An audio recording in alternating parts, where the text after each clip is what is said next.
ചക്കപ്പഴത്തിൻ്റെ കാലം കഴിഞ്ഞ് കഴിഞ്ഞാൽ പിന്നെ അയ്യോ ചക്ക തീർന്നേന്ന് പറഞ്ഞിട്ട് ഒരു കാര്യമില്ല കേട്ടോ. അപ്പോൾ ഇതുപോലത്തെ ഒരെണ്ണം ഉണ്ടാക്കിയിട്ട് വേഗം നമ്മുടെ ഫ്രീസറിലേക്ക് വെച്ചോളും. ഇതുപോലത്തെ ഒരു നല്ലൊരു ടൈറ്റ് കണ്ടെയ്നർ എടുക്കുക, നമ്മുടെ സ്പെഷ്യൽ ഡിഷ് ഉണ്ടാക്കുക, വെക്കുക. ഓക്കെ, ഇത് വളരെ പെട്ടെന്ന് ഈസി ആയിട്ട് നമുക്ക് ഉണ്ടാക്കാം കേട്ടോ. ഇത് വീഡിയോയ്ക്ക് വേണ്ടി പറയുന്നത് മാത്രമല്ല കേട്ടോ. അപ്പോൾ നിങ്ങൾക്ക് എൻ്റെ വീഡിയോ കണ്ടിട്ട് ഇഷ്ടപ്പെടുവാണെങ്കിൽ ഒന്ന് സബ്സ്ക്രൈബ് ചെയ്യണം, സപ്പോർട്ട് ചെയ്യാൻ വേണ്ടിയിട്ട് ലൈക്ക് ചെയ്യണം, ഷെയർ ചെയ്യണം, കമൻറ്റ് ചെയ്യണം. അപ്പോൾ അതിന് വേണ്ടിയിട്ട് ഞാനിവിടെ അത്യാവശ്യം വലിയ കുഴപ്പമില്ലാത്തൊരു ചക്ക എടുത്തിട്ടുണ്ട്. അപ്പോൾ നന്നായിട്ട് പഴുത്തതാണ്, വരിക്കച്ചക്കയാണ് ഞാൻ എടുത്തിരിക്കുന്നത്. ചക്കയുള്ളപ്പോൾ നമ്മൾ ഒരിക്കലും ചക്കയുടെ വില അറിയില്ല കേട്ടോ. അതിങ്ങനെ വീണുണ്ടാവും, ചില സ്ഥലത്ത് വീണ് നാശമായിട്ടുണ്ടാവും. എന്നാൽ കിട്ടാത്തവർക്കാണെങ്കിൽ അത് കാണുമ്പോൾ ഭയങ്കര ആഗ്രഹമായിരിക്കും അല്ലേ, എങ്ങനെയും ഒരു 2 ചുളയെങ്കിലും കിട്ടിയാൽ മതി എന്നായിരിക്കും. ചില സ്ഥലമൊക്കെ ഇത് പൈസ കൊടുത്ത് എന്തോരം പൈസ കൊടുത്താൽ വാങ്ങിക്കണേ.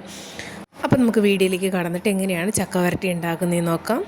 ചക്ക ഇതുപോലെ മാറ്റി നല്ല ചുളയൊക്കെ കഴിഞ്ഞ് കുക്കറിനകത്തേക്ക് ഇട്ട് കൊടുത്തിട്ട് ഒരു 2 അടിയൊക്കെ അടിച്ചാൽ മതി കേട്ടോ.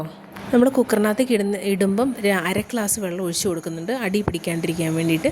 ബാക്കി നമ്മൾ അടിക്കുമ്പം തന്നെ ഇതുപോലെ ചക്കയുടെ വെള്ളമൊക്കെ ഇറങ്ങി വരും. എന്നിട്ട് നേരെ ഒരു പാനിനകത്തേക്ക് ഇട്ട് കൊടുക്കുക.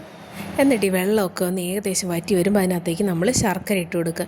ഞാനിവിടെ 3 അച്ച് ശർക്കരയാണ് എടുത്തിരിക്കുന്നത് കേട്ടോ. ശർക്കര പാനി ചേർക്കേണ്ടവർക്ക് അത് ചേർത്ത് കൊടുക്കുക. ഞാനിവിടെ നല്ല 3 ശർക്കരയാണ് വാങ്ങിച്ചത്.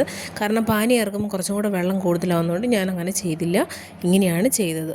എനിക്ക് തോന്നുന്നു നിങ്ങളൊന്നുകൂടി ഇത് പൊടിച്ചിടുമായിരുന്നെങ്കിൽ പെട്ടെന്ന് നടക്കുമായിരുന്നു. ഞാൻ ഇട്ട് കഴിഞ്ഞിട്ടാണ് പൊടിക്കേണ്ട കാര്യം ഓർത്തത്.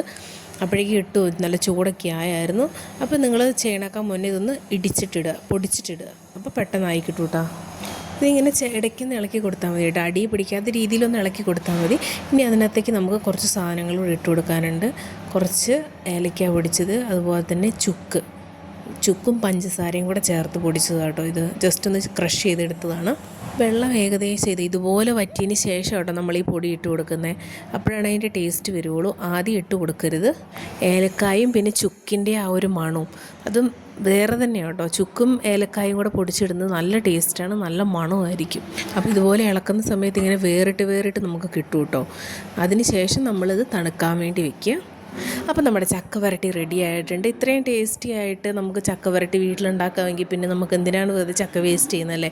എന്നിട്ട് ഇതുപോലത്തെ എയർ ടൈറ്റ് കണ്ടെയ്നറിലേക്ക് മാറ്റുക.